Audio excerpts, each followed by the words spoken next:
Do you guys like my costume? I'm an egg. It's that time of year again where most people would willingly agree to curl up tight and cozy while consuming the most violent and horrific content out there. And while that's all well and good, I think the most haunting plots and points can actually come from not corporate Hollywood, but instead your own backyard. Hi, I'm Kit, and today I'm going to rant about indie horror. So cozy on up, get yourself a steaming cup of cider, and pull out whatever busy work you're inevitably going to work on. Let's get started. Taking off the hat. So before I get into the topic of what indie horror is, I kind of want to clarify what indie is. Now, if you already know what it is or you don't really care, you can go ahead and skip ahead to the next section, which is here, if I remember to edit this in. And for those of you who are actually patient and good listeners, indie just means independent. Now, independent from what, you may ask? And it's mostly just larger groups or companies. Now, that doesn't mean it's not part of any group, just, one of those multimedia mass conglomerate groups. So, indie projects can have an interesting range of production value and team size. Because it could just be one person in their basement coding a game for fun, or it could be an entire cast with color directors, voice actors, regular actors, a whole thing. Like the Blair Witch Project, that's an indie movie. Meanwhile, Five Nights at Freddy's 1 was created by one guy and tested by his sons, which I think is cool. So, you're probably like, Kit, people have been making things for generations. Why is indie new? And it's not necessarily that it's new, it's that it's a viable option. Because for so long, if you wanted to produce something, you had to go through those channels of, like Warner Bros. Studio, Disney Animation, because you just wouldn't have the means to share it. You would need to have either a very large group of friends or hope you performed well in a film festival if you wanted your independent project to go anywhere. So the internet and the World Wide Web as a whole has really been able to push indie projects outside of very small communities. So now that we know what indie is, what is indie horror? And I think at first we need to address the elephant in the room, which is Five Nights at Freddy's. This is like the indie horror game. This is the indie horror project, honestly. It has so many games, it's inspired a lot of people, and a lot of people say it's made for kids. And I would just like to push that aside for right now, because while I'm not going to argue any of those points currently, I don't want indie horror to be boiled down as, oh, it's just for kids because Poppy Playtime, Five Nights at Freddy's, Bendy and the Ink Machine. Because indie horror still has a really wide range of horror and also audience. Some of my favorite things, I've written them down, that I've seen in indie horror games is body horror, cosmic horror, psychological horror, weird hybrids of those horrors, and then such. And dare I say it, I think indie horror is actually way more willing to explore those than mainstream horror. And I know, that's kind of a hot take, or at least the hipster take, but you gotta keep in mind that I kind of grew up in Seattle, so I'm allowed to have a hipster opinion, I feel like it's just my nature. But yeah, when I'm calling movies like Friday the 13th or the Halloween series mainstream, it's not just to be like, I listen to vinyl, I'm so cool. It's actually just how I distinct things that were made independently or things that were part of a larger corporation. And you might be thinking, well, mainstream is often associated with really conventional ideas, and that's not fair. There's a lot of movies being produced that aren't conventional, that aren't seen before, so you're discrediting them as a whole. And I agree, that happens. There are a good number of movies that have, broken new ground. But let's be honest, with horror, it's running a little dry. Kind of as a whole, it's running dry, not just horror. Because for every Over the Garden Wall or Gravity Falls, there's going to be 10 spineless reboots of old properties. For every Knives Out, there's going to be 5 remakes of horror series that were started in the 80s. And they don't really add anything. They're kind of just like, oh, hi, you know me as a character. Uh-huh. And I'd love to say that, oh, that's just Hollywood and it's trash and you need to throw it away, but I can't blame them at the end of the day, because Hollywood is all about making a profit, and why would they change this equation when it's performed so well for so long? If no one has an issue with that hot blonde chick walking alone and then getting murdered like 5 minutes into the movie, why try and change it? Just keep it a blonde chick every time. Everyone's used to it, everyone approves of it, not gonna bring up any controversy. Who cares if the killer is just like, oh, it's a horror movie, so I'm gonna kill you, I'm not like actually a person. It doesn't have to be deep. This is a recipe that has worked since the 80s. Why do we need to change it now? Just ride the safe path and have that chick walk into the basement after she splits up with her jock BF. It's safe. Well, not for her. Safe for the viewer. Like, we know what's coming. She's gonna die. And I would love to say that this is all just speculation and me being, a Debbie Downer, but this isn't new. A lot of projects that do try new things that end up flopping, they kind of get scrapped forever. So, for example, in The Good Dinosaur, they tried a lot of really cool techniques with the backgrounds. If you haven't seen the movie, or you have seen the movie, I would still recommend rewatching it and just focusing on those landscape scenes. They are beautiful. But that movie didn't perform that well, at least compared to other movies performing at the time, or for Disney's standards. So they're like, we used this much of the budget for that? And it didn't even do that well? No, you don't get that budget. You don't get those backgrounds. Another example is DreamWorks. They were going to have a full range of 2D animation that was made for an older audience compared to Disney's child audience. Examples of this are The Road to El Dorado or The Prince of Egypt. But both of those movies underperformed compared to Shrek, their 3D movie. So throw away that expensive 2D animation and let's focus on this 3D animation. Let's do another one of these Shrek things. They're doing good. So I get it. It's for profit. That's all Hollywood really is. But what if it wasn't as much for profit? What if conventionality was thrown out, all that safe stuff, and instead we gotta do something fun. We gotta do something creative. And I'd like to propose indie horror fills that void. Since indie horror isn't as driven for profits as blockbusters are, they're able to break away from that cookie cutter because they have no reason to stay safe. Now, some things will stay the same because inevitably horror as a genre does just have constant key themes or constant elements.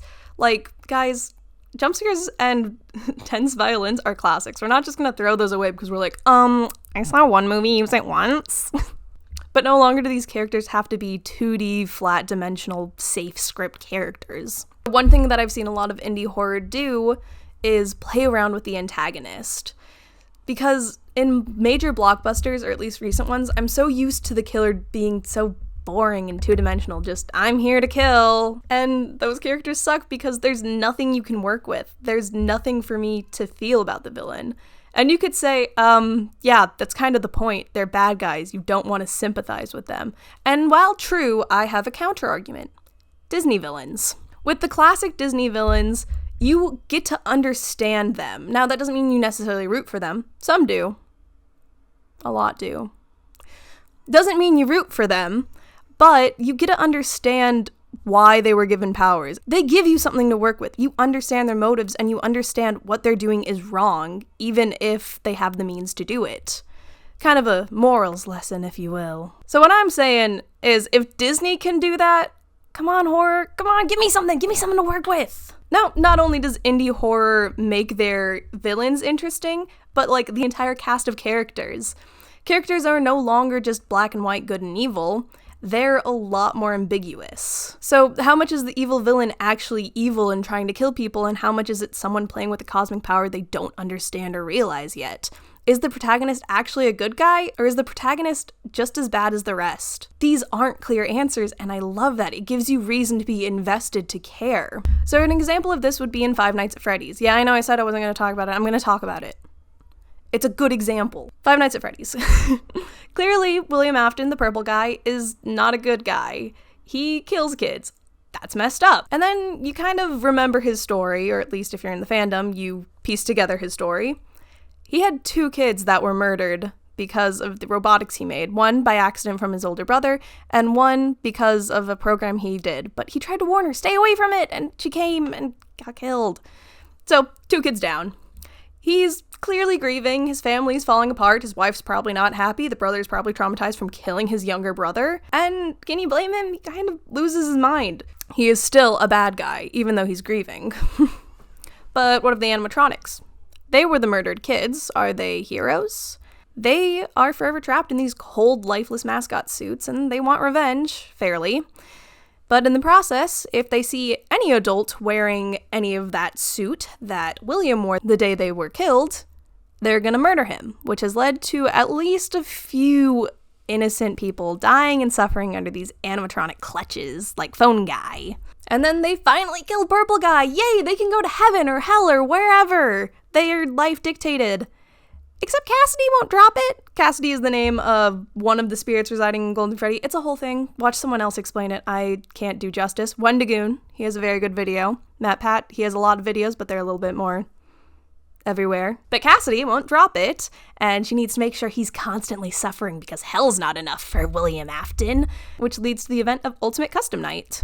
Are they good guys? Or are they more villains? I mean, they did kill people who weren't just William. And then, what of Mike?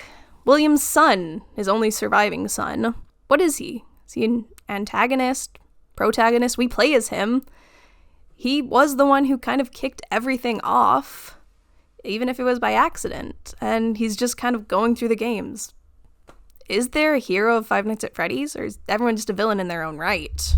Who am I supposed to even cheer for in this game? And I think that question is what makes the game, like, as popular as it is, at least in the fandom.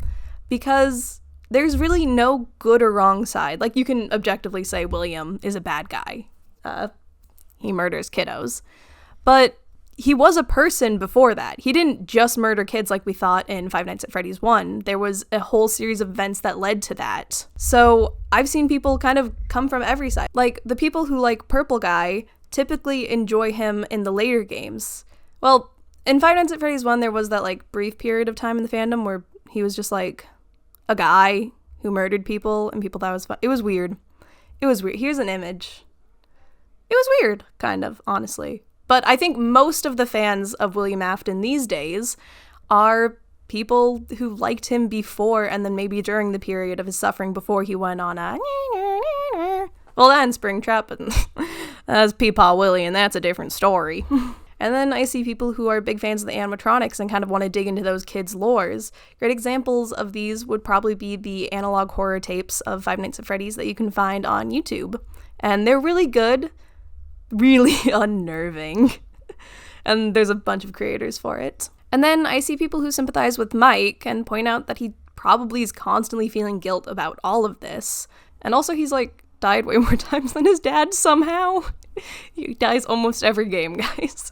Now, on the topic of animatronics, I really like that indie horror is willing to play around with what the villain is, especially when they distort cute things from childhood.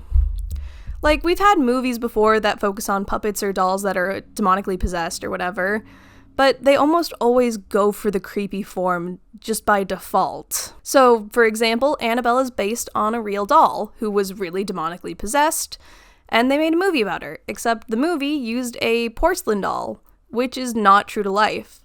In true life, Annabelle was a Raggedy Ann doll. This is what they look like. Not that scary. They're kind of cutesy. They're a literal rag doll. So that's like, give me a second.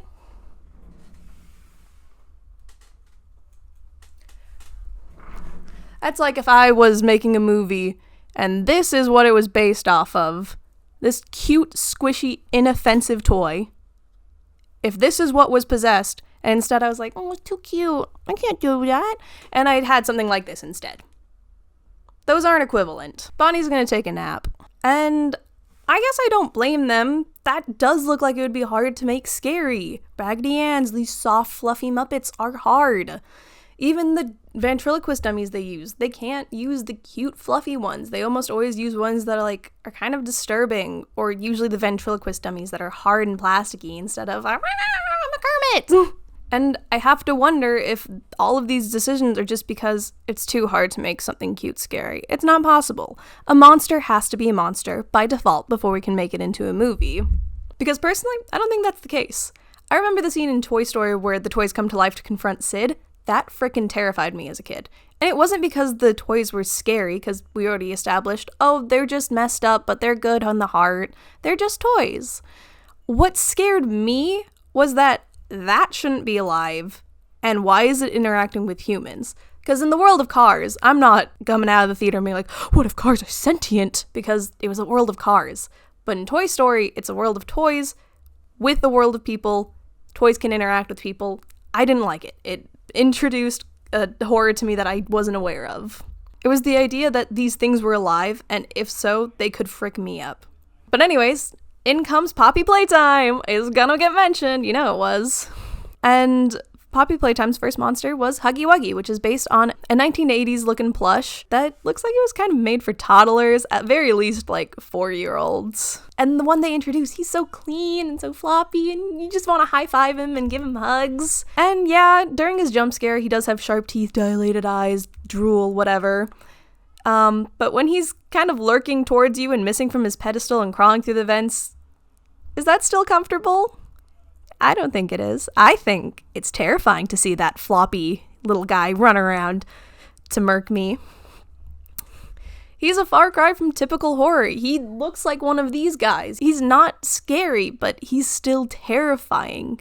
And I think it's great because he abides by his own rules. He doesn't have to abide by the rules of I'm creepy and small and I can hold a knife. He's scary on his own merit. Anyways, so seeing children's toys that look and function just like them, only to say, time to commit murder, ooh, is very refreshing, and I hate it in the best of ways. And the idea that there are animatronics that work normally, like 75% of the time, and only from the hours of midnight to 6 a.m. turn into adult slaughter machines? And no worries from anyone at any of these points in management for both games. We stand company negligence and general lack of self-preservation for these people going into these work environments. I like to think that these, cutesy horror monsters are to Gen Z as Killer Clowns were to Gen X, and that's a completely different conversation for a different time, but I wanted to mention it. But even if these characters, these monsters, are fun, scary, and interesting in their own right, if the world they live in is unbelievable or flat, it's just not going to be as effective. And while some games and series you could argue have that because they're set in one location and you don't get to see the world around it, like Bendy and the Ink Machine, Poppy Playtime, Five Nights at Freddy's for the most part, some series do go into world building. Specifically, analog horror series such as the Mandela Catalog and the Monument Mythos. And yes, both of these do focus on their own locations in their own right. They have their specific things, but even within that, they're just the world outside of them, that these aren't just weird set locations. You see characters traveling, you see PSAs saying, hey, don't interact with that. Even without all the editing and scary music, everything is just so off kilter because there are things that are almost right, but not quite. And it feels really immersive because you don't feel othered from the protagonist. There's not a different standard of expectations. These are just normal people. And this uncanniness only opens the door for more horrors, I feel. Most of these things could easily go for just jump scares or blood and guts and whatever. But I think what they are really good at is having that little snowball of worry at the beginning. And then as the game or film series progress, it just gets bigger and bigger. Things are snowballing into something much worse, something we can't even comprehend. That paranoia just building. And that's new and really exciting. But how do you build paranoia? And with that, it's hard to answer because there's so many ways to do it, because you can have characters that act up unexplained. You can have little things that flash in the corner of your eyes. Like that notification that just popped up on my phone. You can have things flash in the corner of your eyes, or little murmurs in your ears, I hate that. I hate when they throw that into just random audio. They can introduce higher concepts that we can't understand. They can just distort the body just enough that it feels so wrong. There's really so many ways and so many different techniques they could do to make you feel that cold grip of horror. Now, personally, in my experience, what is the worst, or best, I suppose, is when they make you feel so safe and so comfortable for so long. I'm speaking of those games and series that don't really have that horror look to them. They're cute, they're innocent, they're pink, pastel. Even the premise of the game doesn't sound that scary. It's oh, date this cute girl. Oh, learn how to make cupcakes. All these really cutesy things. And then when you click on it to download, it's this is a horror game. Are you sure you want it? And you're it's not a horror game. There is no way Smiling Tree Friends is scary. And, there's the first half, there's a couple of spooky things, a couple things that are off. A character that always looks like this and never blinks. Always a big smile on her face. That's weird, but it's not scary. Well, I guess it's unnerving scary, but it's not big scares. And you're playing, and then all of a sudden, the other shoe drops. And gone are the really cute characters. Gone are the cute little fourth wall breaks. All your characters that you've interacted with and bonded with are suffering. Oh, and it's your fault, actually. If it wasn't for you, she'd be alive. If it wasn't for you, everything would be fine. It's all your fault. How does that feel? How does it feel being an absolute frickin' monster? It's all your fault. Anyways, I love being crushed emotionally, don't you? Now, just because I'm clearly biased, and I'm not going to hide it, I am biased. I love indie projects. I'm not going to pretend that there's never been any issues anytime, anywhere with indie. I wish that was the case, but it's not. So I'm mostly going to talk about what I think is a really big issue with specifically indie horror games, and that is the chapter release style of it. And I know why people would think it's great, because when you release it, it at first acts as a demo. It can start building a fan base outside of the game developer community. It starts a path to funding. Either you can, DLC chapter 2, or you can start making merch. And, you get more content out sooner. These seem like 4 amazing points. And as great as these 4 points seem, they all kind of come with drawbacks in their own regard. First, I'd like to talk about the first chapter acting as a demo. I don't think that works as well as having a direct demo followed by a full release a couple months later. I mainly say this from the perspective that people recognize demos as something that is a work in progress. It's something you kind of expect to be reworked in some capacity. It's just a little peek of what's to come, give you an idea of the mechanics, maybe a little hint of the story, but it's expected to be reworked, things moved around a bit, things polished. And while you do see a peek of the story and mechanics in Chapter 1 releases, it's the issue of it becoming more disconnected from the rest. You see, typically Chapter 1 is going to be the cheapest and smallest production you have, assuming that you get good success after a Chapter 1 release. It tends to be a pretty basic level, more establishing why you're there, basic mechanics, which you're like, yeah, that's what a demo is. The issue is that these don't really have the chance to be redone, and when they do get redone, no one notices because a lot of people play the chapter release style as Chapter 1, and then you wait for Chapter 2. You do not revisit Chapter 1 unless it's been an extremely long amount of time, because if you were to do that with every chapter, if it's a 10-chapter game, that is a lot of playing through Chapter 1 just to see if they updated it. And because you're doing this chapter release, you often can see the vast differences in production quality. Because while you're focusing on one chapter at a time, you might not be looking at the stitching of how exactly chapter before it ended. And while I acknowledge this does happen in animation, with characters that look very different at the start versus how they end, with games you don't really get that middle ground as much, because it's not an episode by episode. It's basically a season by a season. And everything's the same in one season, and then it kind of switches. And if a story element was established in the previous chapters that end up need to be changed or edited later on, that is a lot of backtracking you have to do, because as I mentioned, people aren't necessarily going to replay Chapter 1 even if you added a new story element, because people might not be following the development of the game and just be listening for releases. Meanwhile, if really any of these issues happen in the demo, it's easy to be fixed before the official release, because people accept a demo is flexible, it's floppy. Chapter releases are hard and canonical. It's the game. It is officially Chapter 1, Part 1 of the game. Meanwhile, demos aren't necessarily the game, they're a showcase of what can be, a beta test. What do we need to fix? What do we need to edit? Demos are expected to change, while chapter releases are not. Now, I think in part why these changes are so big between chapters is mostly due to budget. As great as it is to get money in and reinvest into the project, it's really easy to add too much or add too much of the wrong thing. Now, I'm not just talking about animation or background quality from Chapter 1 to Chapter 2, because while I do think that is a result of budget, I'm actually thinking more of how the story progresses. Now, I can't really say anything for certain because I'm not on any production teams. I don't know what goes on behind the scene. I don't know what the original intent for any of these games were or who their original audience was intended to be. I only know what I can see with the chapter releases. But I feel like when projects get a lot of funding, but I worry that they invest in the wrong things. Because, especially with horror, it is so easy to nerf your own design via retouching and polishing too much. For reference, here are 2 drawings of my character, Tsu. Now, she's not a horror character, these aren't horror drawings, but they are done differently. I would say one is more polished than the other, but I would say because of that, they have a very different vibe. Now, I'm not saying never reinvest money in your project, but I'm saying it should be planned early on. That way it can be more efficiently used. Think of it like benchmarks in a Kickstarter project. If we get this much money, we'll have stickers. If we get this much, we'll produce t-shirts. If we get this much, we'll produce bags. It's linear. You do the small stuff first, and you work up to the big stuff. But if you don't have these benchmarks established early on, I think it's possible that you would reinvest in what you think is a bigger, more interesting story element and never address those small issues you've had before. And now, I don't want to blame these companies for potentially changing story elements, because I do think fans have a large role in this, intentionally or not. I think popular examples of this are theories and overhyping in the fandom and how it affects final releases.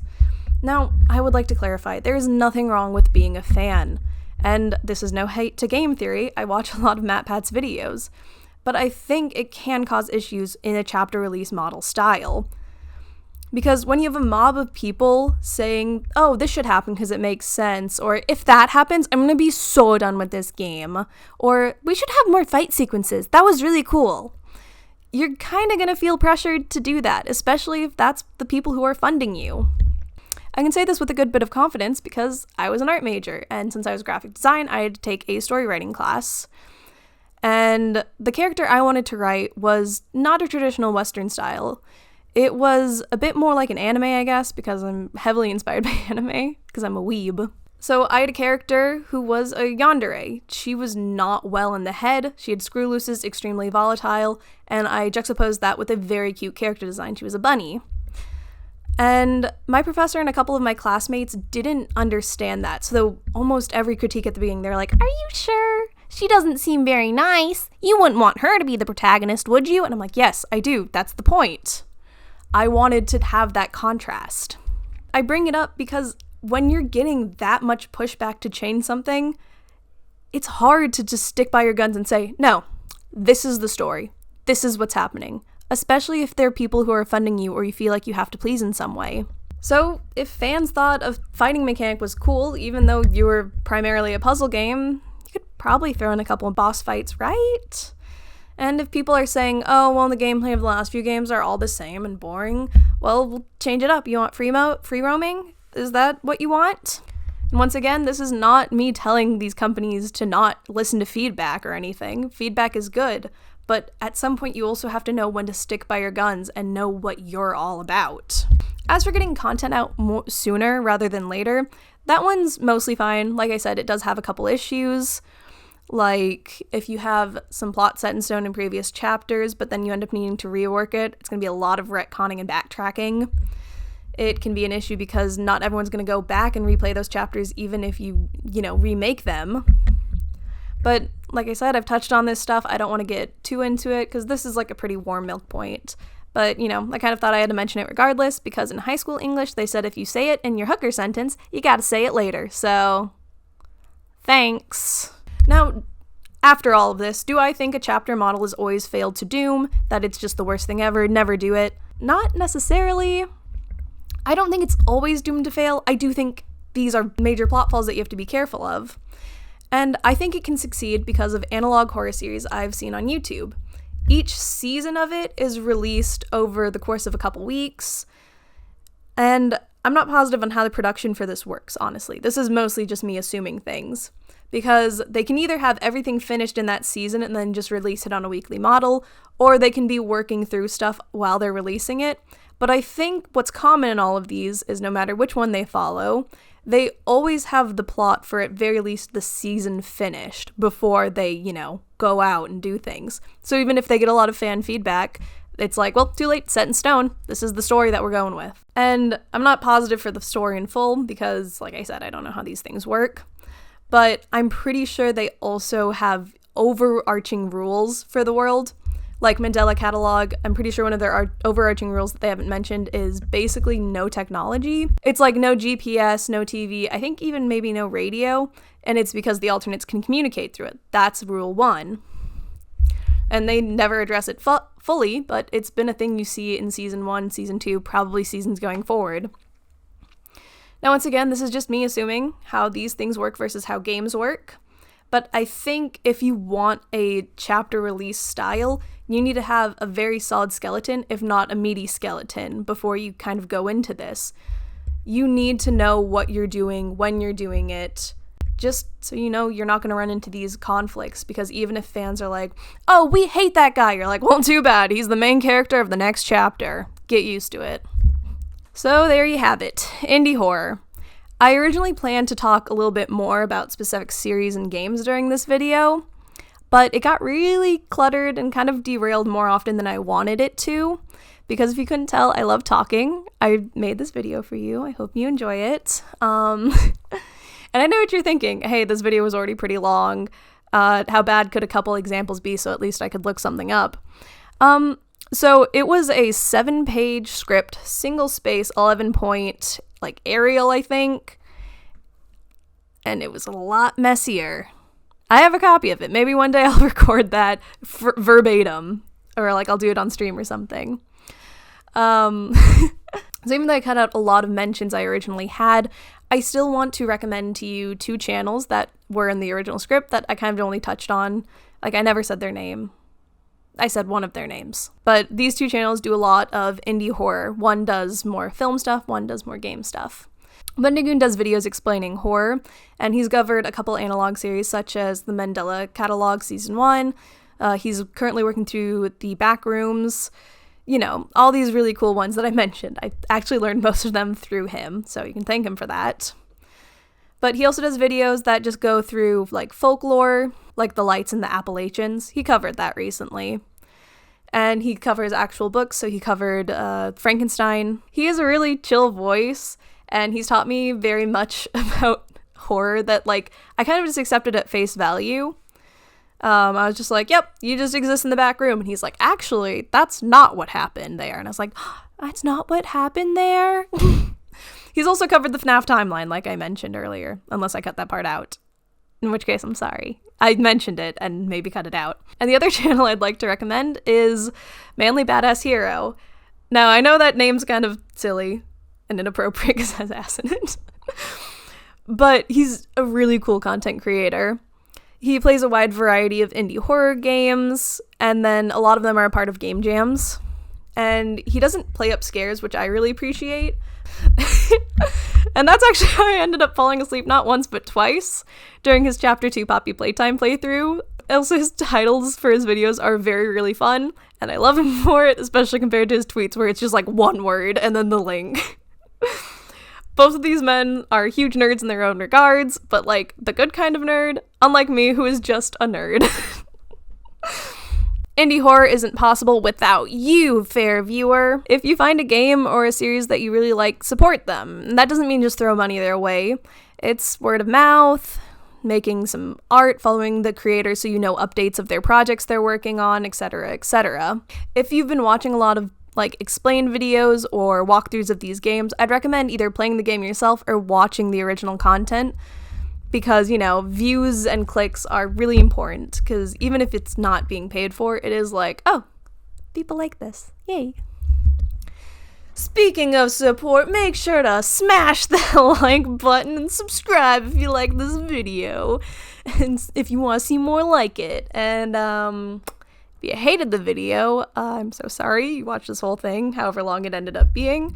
Hit the dislike button and unsubscribe. Just block me. Just block me, okay? I'm sorry you watched the whole thing. I don't know why you watched the whole thing. Just go ahead and block me, though. Anyways, if you want to see more from me, that's not just this weird video with this weird background. You can check me out and my weird takes and art on twitter.com at hi, I'm Kit Rant. Underscores between each of those words. Not Kit and Rant. That's my name. I'm Kit Rant. You can call me Kit. Or if you just want to look at my weird art, go ahead and check out my Tumblr at Kit Rant. There may be links in the description below if I remember it. And if you're curious, you're just gonna have to see if I remembered. Yeah. Love ya. See you later. Bye.